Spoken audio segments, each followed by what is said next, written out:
Hello જય માતાજી મિત્રો, કેમ છો બધા? મજામાં ને? હું પણ મજામાં જ છું. તો હાલો આપણે આજ આવી જશે મારા મોટા સસરાની વાડીમાં આટો મારવા, તો એની વાડી પણ તમને બતાવી દઈએ.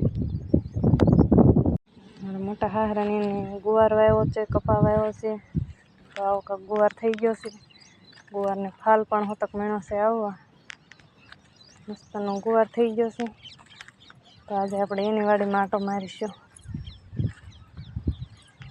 કપાઈ પણ મોટો મોટો થઈ ગયો છે, સરસ. તો આ જો આ બધા એની વાડી છે, મારા મોટા સસરાની વાડી છે. લીલું ખડ છે, ઝાર છે, આ બધું એનું છે.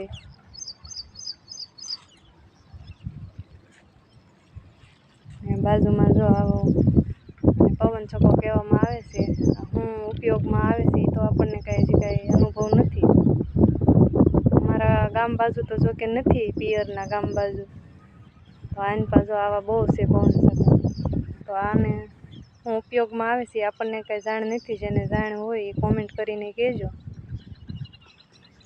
આવા તો અહીંયા બહુ હોય છે.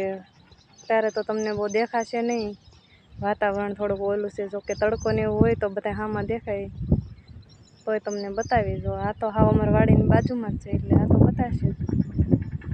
બાકીના તો જો આ આશા તમને વિડીયોમાં દેખાશે. અમુક નજીક હશે એ દેખાશે, બાકી તો એવા હરખા દેખાશે.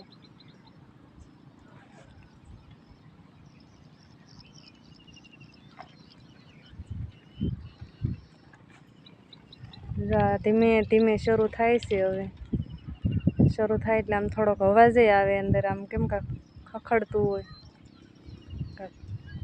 કાંકરાની એવું આમ અવાજ આવે એવો આમ ફરે. એટલે ધીમે ધીમે જો આ રીતથી શરૂ થાય અવાજ. જો કે વિડીયોમાં આવે કે ન આવે, અવાજ તો અત્યારે હાલમાં આવે જ છે. તો હાલો હવે આપણે ઘર બાજુ જતા રહેવું. તો ફરી પાછા મળશું નવા બ્લોગમાં. તો બાય બાય.